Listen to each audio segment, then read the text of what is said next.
So much excitement and all eyes on what's inside those palace gates. Behind a hedge, a magical... And you learned from that? Well, yeah, exactly. I'm trying to learn from that, exactly. I'm learning as many ways. I'd like to be a queen of people's hearts, in people's hearts. But I don't see myself being queen. July 1st, 2026. No ceremony, no official portrait, no formal statement from Kensington Palace. Just a date on the calendar that most of the world passed over quietly. And one family that couldn't. Diana, Princess of Wales, would have turned 65 that day. And by evening, the day belonged to someone nobody had scripted for it. Not a biographer, not an institution, not a palace communications team deciding how the memory should be managed. An 11-year-old girl, Princess Charlotte, did something so small, so unguarded, so entirely her own that the people around her couldn't stop talking about it afterward. And when the details found their way out, they landed with a weight nobody expected from something so quiet. This is not a story about a royal tribute. It is a story about a granddaughter who never met the woman she was named for, about what happened when she was finally given the chance to know her. Not the curated version. Not the photograph behind glass. The real version. Told by a mother who had been waiting for her daughter to ask the question herself. And it is a story about what it means when a legacy stops being managed from above and starts being carried from below, by a child pressing flowers into the pages of a book on an ordinary Wednesday afternoon. The girl who carries the name. Charlotte Elizabeth Diana. 3 names, 3 women, and a weight that nobody can fully prepare an 11-year-old to carry. She was born in 2015, 18 years after the crash in Paris that ended her grandmother's life. She has never heard Diana's voice except in recordings. She has never sat across a table from her, never been held by her, never had the particular experience of being known by the woman whose name she carries as her own. For most of Charlotte's life, Diana has existed in fragments. A photograph on a shelf. A story told carefully by adults who love Diana in different ways and carry different versions of her. An heirloom passed down with explanation. A name that makes strangers emotional in ways Charlotte has been observing since she was old enough to notice. What she has been given is a person she can never fully reach.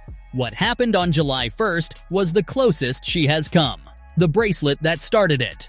It began weeks before the birthday itself. At Trooping the Color on June 13th, Charlotte appeared wearing a 3-strand pearl bracelet, strikingly similar to one Diana wore throughout the late 1980s, a Nigel Milne design created in 1988 for the Birthright charity. The original piece belongs to Catherine, who wore the authentic bracelet that same day. Charlotte wore a matching version beside her. Mother and daughter, same pearl bracelet, decades apart. Royal watchers noticed immediately. Fashion editors called it a quiet tribute. Most of them didn't realize at the time how much more was coming. Charlotte's resemblance to her grandmother has become something commentators discuss with increasing frequency, not just physically, but in something harder to name. A directness in her eye contact, an ease with strangers, the particular quality of attention she gives to people who speak to her, as though she is genuinely present rather than performing presence. Diana had that quality. It made her extraordinary in rooms full of people performing everything else. What Catherine has been doing. For years, Catherine has made a deliberate effort to keep Diana present in her children's daily lives. Not as a solemn historical figure to be approached with solemnity. Not as a tragic story to be protected from until the children are old enough. But as a person. Someone they are allowed to ask about freely, whose name can come up at the dinner table without the room going still. William has spoken about this in passing, describing moments at home where Diana's name surfaces naturally, folded into ordinary conversation rather than set aside as an occasion. The intention behind it is clear. He wants his children to know their grandmother as a real person before they know her as a symbol. Charlotte is now 11. Biographer Duncan Larcombe has observed that she is finally old enough to be told the fuller version of Diana's story. Not the version reserved for very young children, where the difficult parts are quietly removed. The real version, including the parts that are complicated, that require a child to hold contradictions together rather than resolve them neatly. That shift doesn't get announced. It happens quietly inside a family, long before anyone outside notices. On July 1st, 2026, it became visible. An ordinary Wednesday. The day arrived with no public marking. Kensington Palace said nothing. No statement was released. No official event was scheduled. It was, on paper, a quiet Tuesday in July, the kind of day that passes without ceremony for most people. But inside the household, those close to the family described something different. The first thing Charlotte reportedly did was ask to wear the pearl bracelet again, not for an event, not for photographs, not for any reason that needed explaining. She wanted it for an ordinary Wednesday at home. Whether or not the request was granted hasn't been confirmed, but those familiar with the family describe it as a signal, a child deciding on her own terms how she wanted to inhabit the day. She wasn't performing a tribute. She was reaching for something. The question she asked. The second thing that happened was quieter still. Charlotte reportedly asked Catherine to tell her something about Diana that she had never heard before. Not a headline, not a line from a biography or a museum caption, or any of the officially approved versions of the story. Something small, something specific, something that existed only in the space between people who actually knew her. Catherine is said to have obliged. She described an ordinary afternoon, the kind of detail that never makes it into official records. A small, private human thing about a woman who spent her public life being turned into an icon and her private life being something entirely different. An insider who spoke to a royal publication said it was the moment Diana stopped being a name on a page and became, for Charlotte, something closer to a person. Catherine had been waiting for this question, not waiting to deliver a prepared answer. Waiting for Charlotte to be ready to ask. There is a difference between offering a child information before they are ready to receive it and trusting them to come to it themselves. Catherine chose the second way, and Charlotte arrived there on her grandmother's birthday, entirely on her own. The flowers. Then came the third thing, the smallest of the three, and somehow the one that reached furthest. Charlotte was told about a private habit of Diana's that very few people knew. Diana used to press flowers between the pages of her books. A small, quiet, entirely personal ritual, the kind of thing that never appears in biographies because it isn't dramatic enough, because it doesn't fit the story that institutions want to tell about a woman they spent decades turning into a symbol.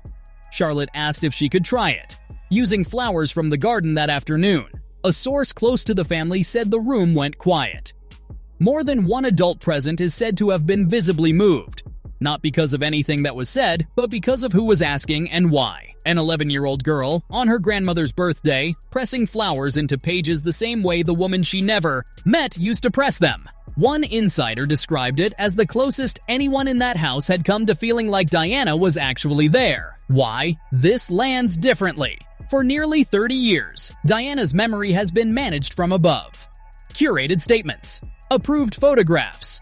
Official anniversaries handled with the careful institutional distance that monarchies apply to everything that threatens to become too human, too uncontrollable, too real. Diana resisted that distance her entire public life. She walked through an active minefield in Angola to force the world to look at what landmines actually did to people. Not in a report, not in a statistic, but in the bodies of children in the ground. She held the hand of a man dying of AIDS in a ward others wouldn't enter. She insisted her son see homelessness up close because she believed that empathy required proximity, not sympathy from a distance. She wanted, in her own words, to be a queen of people's hearts, not a portrait behind glass. On July 1st, 2026, none of the management was present. There was no institution deciding how the day would be marked. There was no communications team calibrating the message. There was a girl asking her mother a question, and a mother choosing honesty over a rehearsed answer in a room with no cameras and no script. That is exactly what Diana would have wanted. What Charlotte is inheriting. There is something worth sitting with in the image of Charlotte pressing flowers on her grandmother's birthday. Diana never reached 65. She never saw the child who carries her name. She never had the particular experience of being loved by a granddaughter, of being the older woman in a room full of younger ones who have learned from her example rather than from her presence. What Charlotte is inheriting is not a legacy she can touch directly. It comes to her filtered through photographs and stories, and the deliberate, patient choices of two parents who decided that Diana should be a person their children know, not a subject they're see. Hildren study. It comes through a pearl bracelet worn on an ordinary Wednesday. through a question asked at the right moment by a child who had been quietly ready to ask it for longer than anyone realized. Through flowers pressed between pages, the same way a grandmother she never met used to press them. A small, private ritual carried forward by someone who had no memory to attach to it. Only the particular instinct of a child who wanted to be close to someone she had never been able to reach.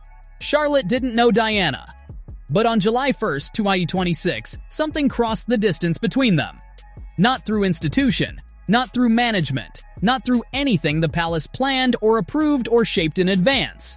Through a question, through a story, through flowers from the garden on an ordinary afternoon. The shift that nobody announced. For years, Diana's legacy has belonged to institutions, biographers, and a public that never stopped asking questions about her. That is slowly changing. It now belongs, in part, to a child who is only beginning to understand what she was given when she was given that name. A child who wears the jewelry without being asked, who asks for stories that aren't in the official record, who reaches for a grandmother she can never meet through the smallest, most human gestures available to her. This is how legacies actually survive.